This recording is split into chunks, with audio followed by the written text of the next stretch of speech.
नमस्कार, आप देख रहे हो जानिस पर आपके साथ में आंचल श्रीवास्तव। उत्तर प्रदेश के मुरादाबाद से एक ऐसा मामला सामने आया है जिसे सियासी गलियारों से लेकर गांव की चौपाल तक हलचल मचा दी। आरोप, धरना, राजनीतिक साजिश और पुलिस जांच, इस पूरी कहानी में कई परतें हैं। मामला मुरादाबाद के कुंदरकी थाना क्षेत्र के ग्राम नानपुर का है। यहाँ एक महिला ने पूर्व भाजपा मंडल अध्यक्ष के घर के बाहर अनिश्चितकालीन धरना शुरू कर दिया है। महिला का दावा है कि नेता ने उससे शादी का वादा किया, लंबे समय तक संबंध बनाए और यहाँ तक कि मंदिर में विवाह की रस्में भी निभाई, लेकिन अब उसके मुताबिक नेता उसे पत्नी के रूप में स्वीकार करने से इनकार कर रहा है। धरने पर बैठी महिला की मांग है कि उसे पत्नी का दर्जा दिया जाए। उसने यहाँ तक कहा है कि जब तक उसे ये हक नहीं मिलेगा वो वहाँ से नहीं हटेगी। उसके इस कदम के बाद गाँव में भारी भीड़ जुट गई है, लोग तमाशबीन भी बने हैं और चर्चा भी तेज हो गई। हर कोई अपने अपने अंदाज में इस मामले की व्याख्या कर रहा है। महिला का आरोप है कि उसे प्रेम जाल में फंसाया गया, शादी का भरोसा दिया गया, शारीरिक संबंध बनाया गया और जब उसने सामाजिक मान्यता की बात उठाई तो पहले मंदिर में विवाह कराया गया और अब दरवाजे बंद कर दिए गए।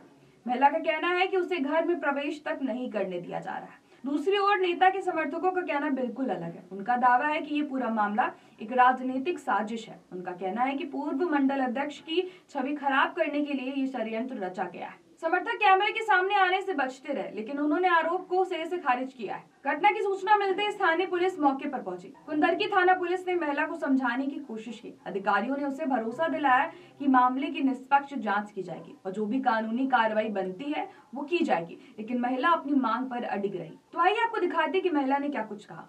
नाम नीरज कुमारी है। नीरज कुमारी जी, यहाँ नानपुर में एक मकान के दरवाजे पर बैठी हैं आप, क्या मामला है, किस लिए बैठी हैं? जी, मैं इसलिए बैठी हूँ क्योंकि ये ब्रजेश कुमार लोधी हैं, पूर्व मंडल अध्यक्ष नानपुर के रहने वाले, सन ऑफ रामगोपाल। इनसे मेरा करीब 7-8 साल से संबंध था और इन्होंने मुझसे मंदिर में शादी करी थी मथुरा में। और शादी करने के बाद में फिर क्या कहते हैं, ये कहने लगे कि मैं घर बना के शादी करूंगा, घर बना के शादी करूंगा। फिर उसके बाद में इन्होंने मेरा शारीरिक शोषण करते आई है।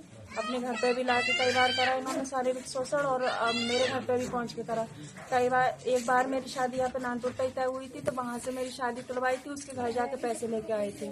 और फिर मेरी शादी चंदनपुर में तय हुई थी तो चंदनपुर में मेरी अश्लील वीडियो दिखाई थी और फोटो वगैरह दिखाए, वहां से मेरी शादी तुड़वाई है। अभी मई में ही तय हो गई थी मेरी शादी।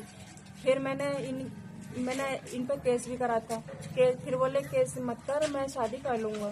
इसमें नफिल सर हैं जो कि कमालपुर के रहने वाले हैं, वो उसमें बिचौलियाँ और ठाकुर रामवीर से तो हम तेरी शादी करवा देंगे, केस वापस ले लें। लेकिन ऐसा नहीं हुआ। शादी अब मैंने फिर से करा है बंदा किसी और लड़की से। मेरी मांग है कि मेरी शादी नहीं से हो। तनाव की स्थिति को देखते हुए पुलिस ने गांव में देर रात तक कैंप किया। किसी भी अप्रिय घटना को टालने के लिए अतिरिक्त सतर्कता बरती गई। बाद में दोनों पक्षों को थाने बुलाया गया, जहां उनके बयान दर्ज किए गए। रविवार रात करीब 10 बजे तक दोनों पक्ष पुलिस के आमने सामने अपनी अपनी बात रखते रहे। अब पूरा मामला जांच के दायरे में है। पुलिस का कहना है कि तथ्यों और साक्ष्यों के आधार पर आगे की कानूनी कार्रवाई की जाएगी। अगर मंदिर में विवाह हुआ है तो उसके क्या प्रमाण है? क्या कोई वीडियो, फोटो या गवाह मौजूद है? क्या दोनों के बीच पहले से कोई लिखित या डिजिटल संवाद है?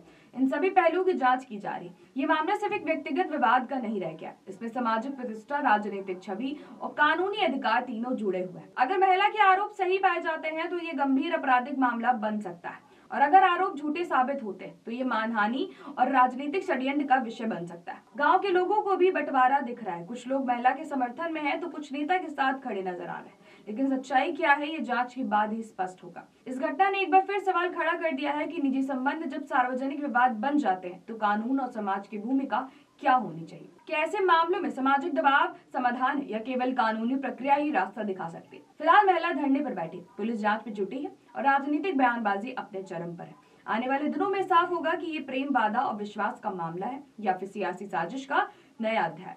मुरादाबाद की ये कहानी अब सिर्फ एक गांव की नहीं रही, बल्कि पूरे प्रदेश में चर्चा का विषय बन चुकी। अब सबकी निगाहें पुलिस जांच और आगे की कानूनी कार्रवाई पर टिकी है। ऐसे देश और दुनिया की बड़ी खबरों पर नजर रखने के लिए अब जुड़े रहिए जानिस के साथ। नमस्कार।